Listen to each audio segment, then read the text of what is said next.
Este material tiene el propósito de introducirnos al estudio de la palabra de Dios. Le invitamos a congregarse con nosotros.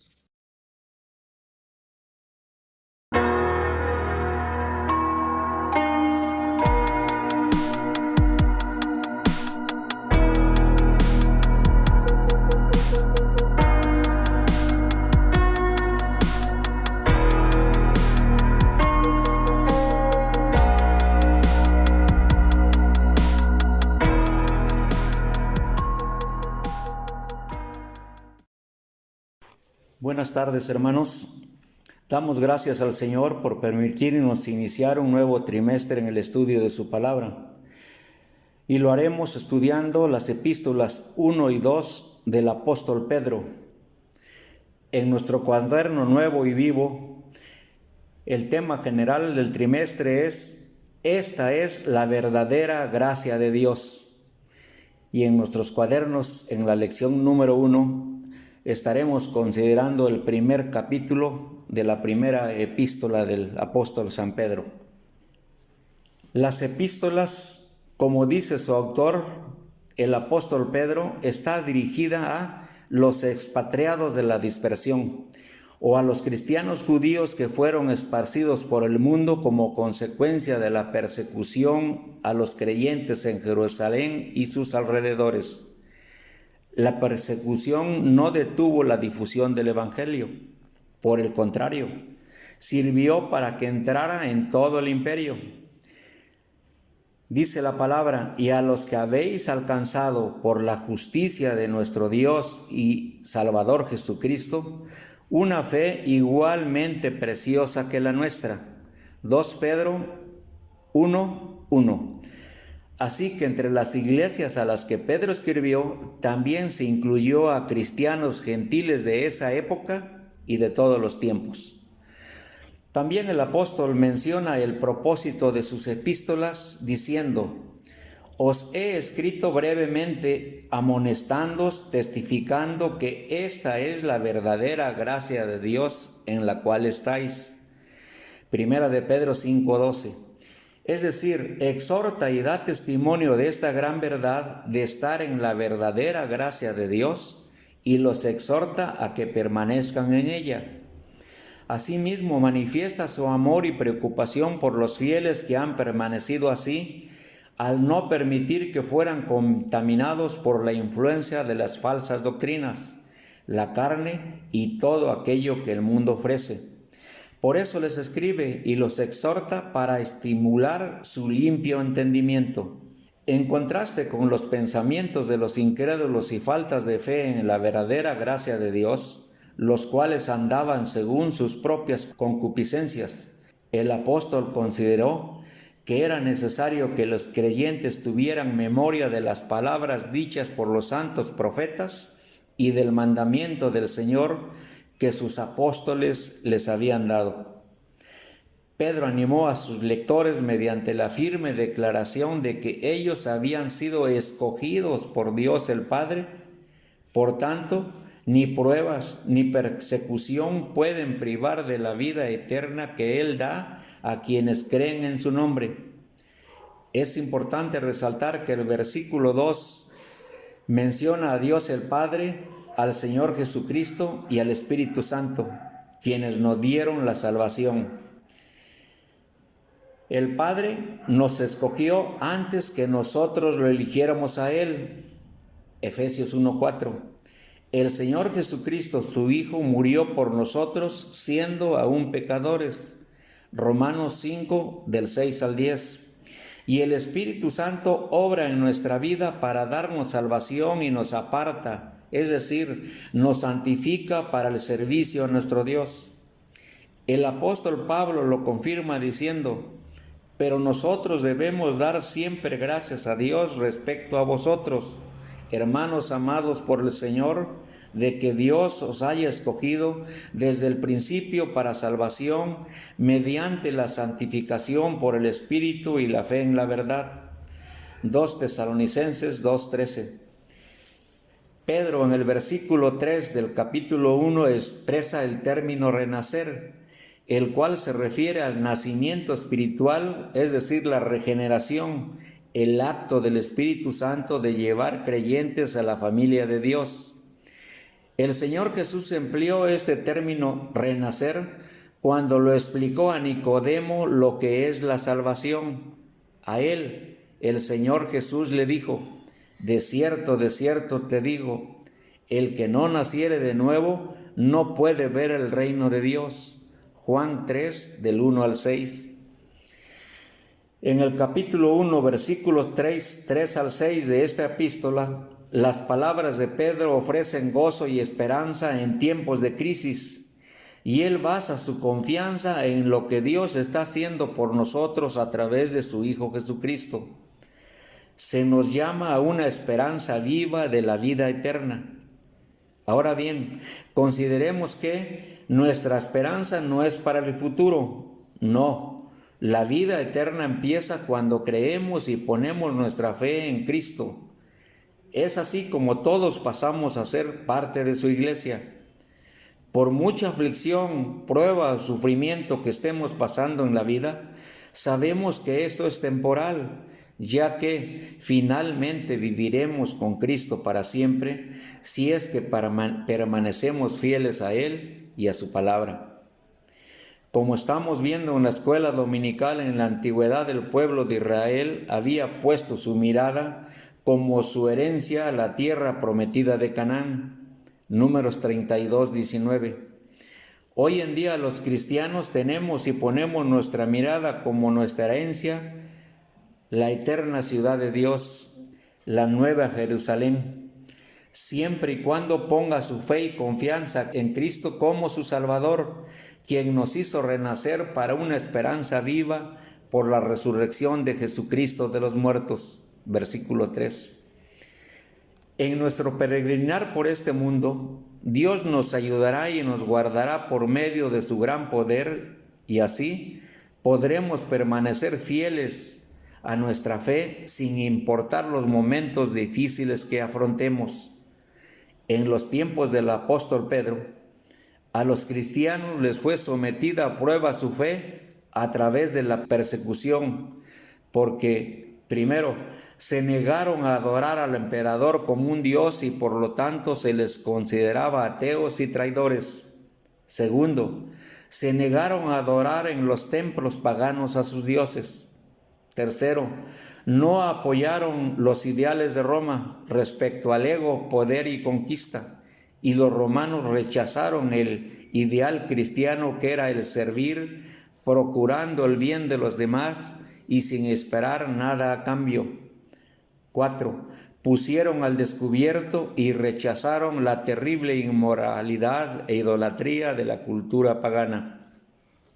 El apóstol Pedro menciona el sufrimiento varias veces en esta carta, en los versículos 6, el versículo 7, capítulo 3, versículos 13 al 17, en capítulo 4, 12 al 19 y capítulo 5, versículo 9. Cuando él habla de pruebas, no se refiere a los desastres naturales ni a los castigos de Dios, sino a la reacción de un mundo incrédulo a las personas de fe y a Cristo.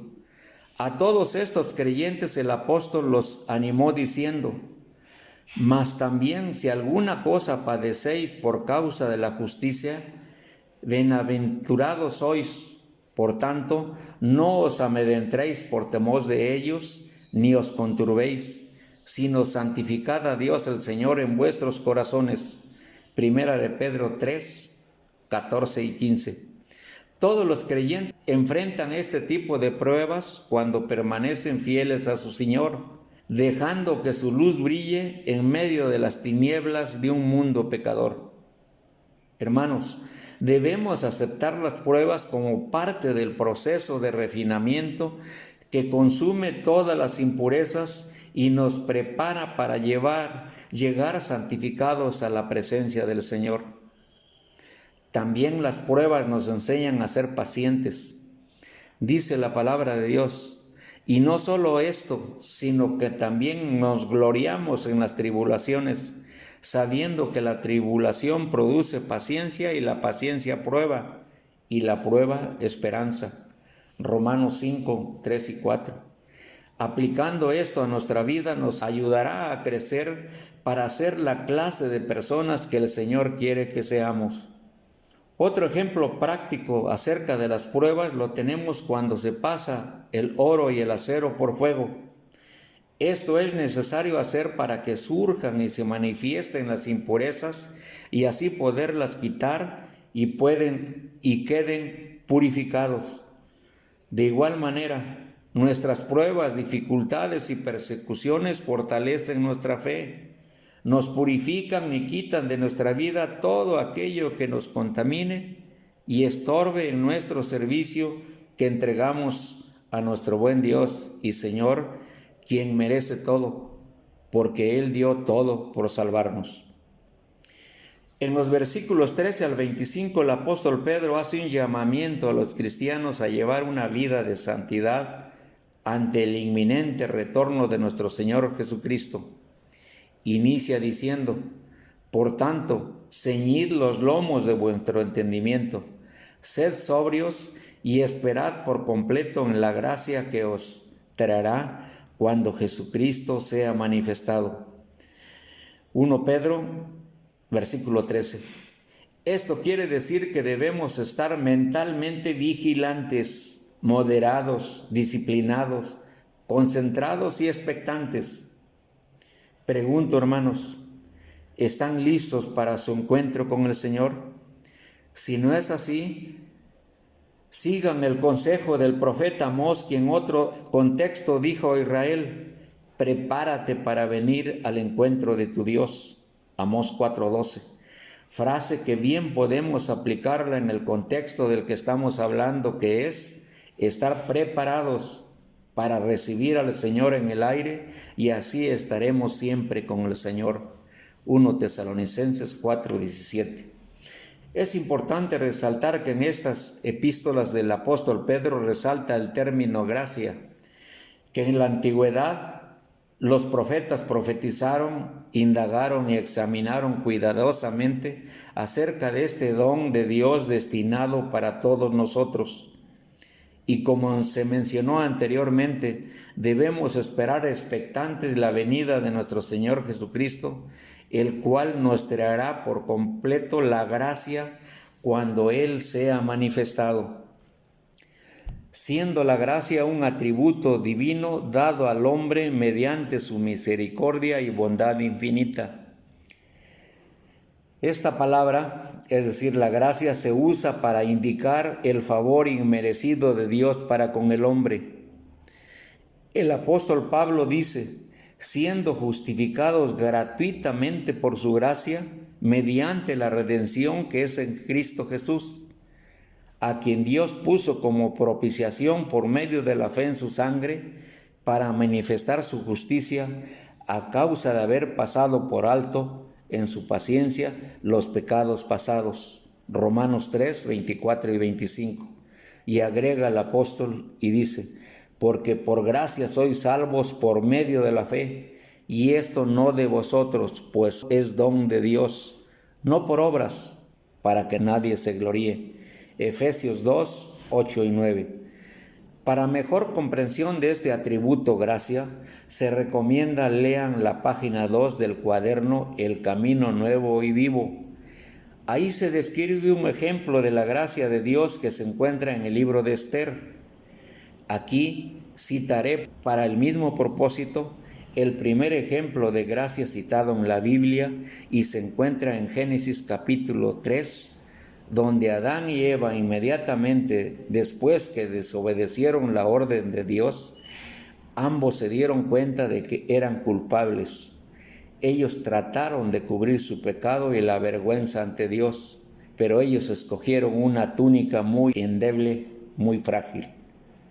El hombre, aunque lo intente, jamás podrá esconder su pecado por sus propios medios. Las hojas de higuera, que simbolizan las obras religiosas o el esfuerzo humano, que nunca cubrirán al hombre su pecado, ni tampoco los limpiará, purificará, para hacerlos aceptos delante de un Dios santo. Sin embargo, en su gracia infinita de Dios, sacrificó un animal para cubrir la desnudez y el pecado de Adán y Eva, Génesis 3:21, siendo esto sombra del sacrificio de Cristo en la cruz del Calvario por los pecados de la humanidad y la máxima revelación de la gracia de Dios para con el hombre. Las túnicas de pieles son con las que Dios vistió a Adán y a Eva, representan su justicia proporcionada por el mismo Dios lleno de gracia y de verdad, y por medio de la cual podrían estar delante de su presencia todos los que pongan su fe y crean en el único Dios verdadero.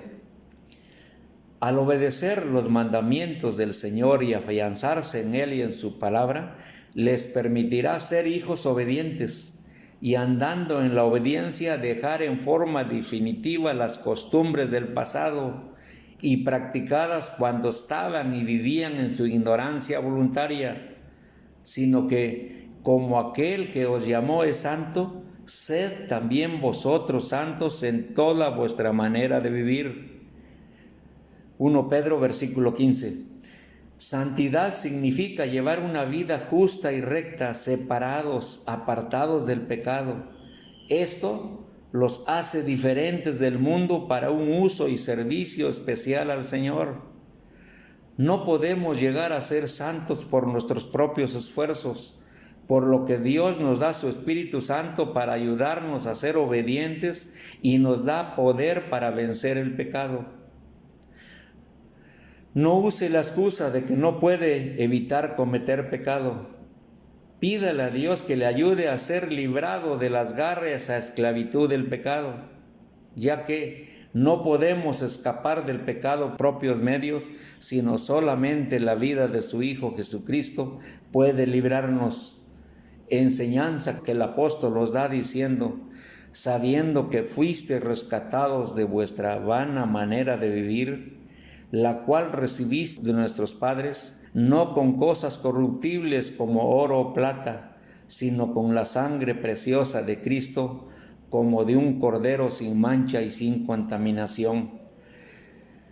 Versículos 17 y 18. Así de inmenso es el valor que nos dio nuestro bendito Redentor. Ese fue el alto costo de nuestra salvación.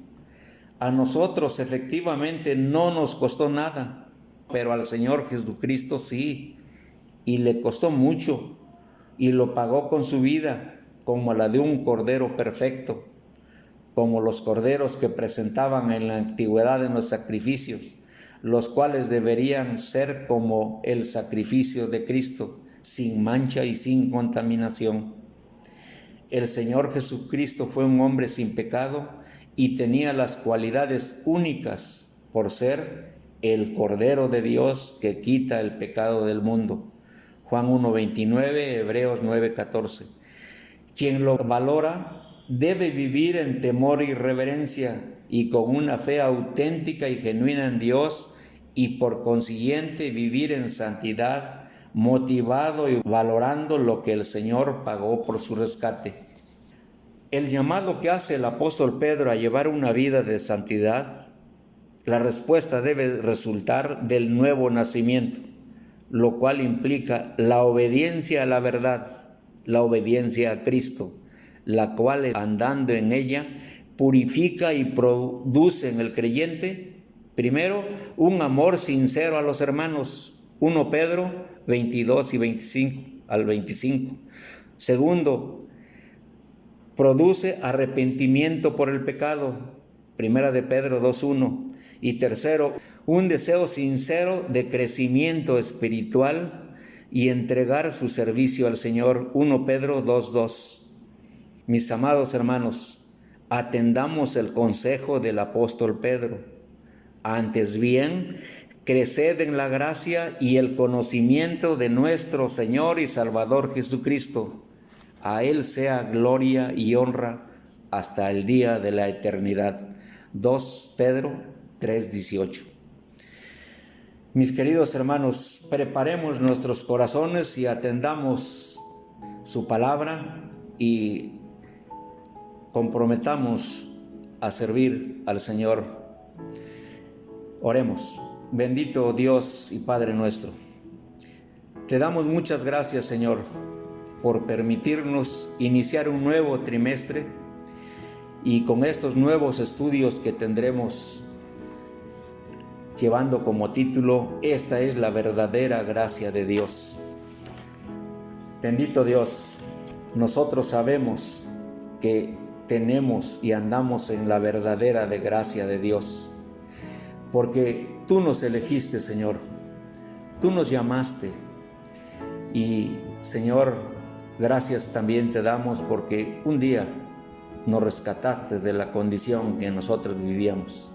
Estábamos perdidos, sin Dios y sin esperanza, y tú nos llamaste, Señor, y todo eso fue por gracia, por tu amor. Señor, danos la bendición en este nuevo trimestre de que estudiemos estas hermosas epístolas que están llenas de tu doctrina, Señor, para que nosotros nos podamos comportar como verdaderos hijos de Dios, obedientes a ti, y, Señor, que andemos en ese camino de santidad que tú quieres que nosotros andemos. Señor, ayúdanos, Señor, a serte fieles, a servirte con sinceridad, Señor, y por amor a ti y a tu palabra. Bendito Dios, muchas gracias por esta bendición que nos das y rogamos que este trimestre, Señor, seamos fortalecidos y que seamos conscientes de que la única forma de crecer espiritualmente es leyendo tu palabra. Ayúdanos, Padre nuestro, y muchas gracias por esta bendición que nos das. Recibe nuestra gratitud, la ofrecemos en el bendito nombre del Señor Jesucristo. Amén.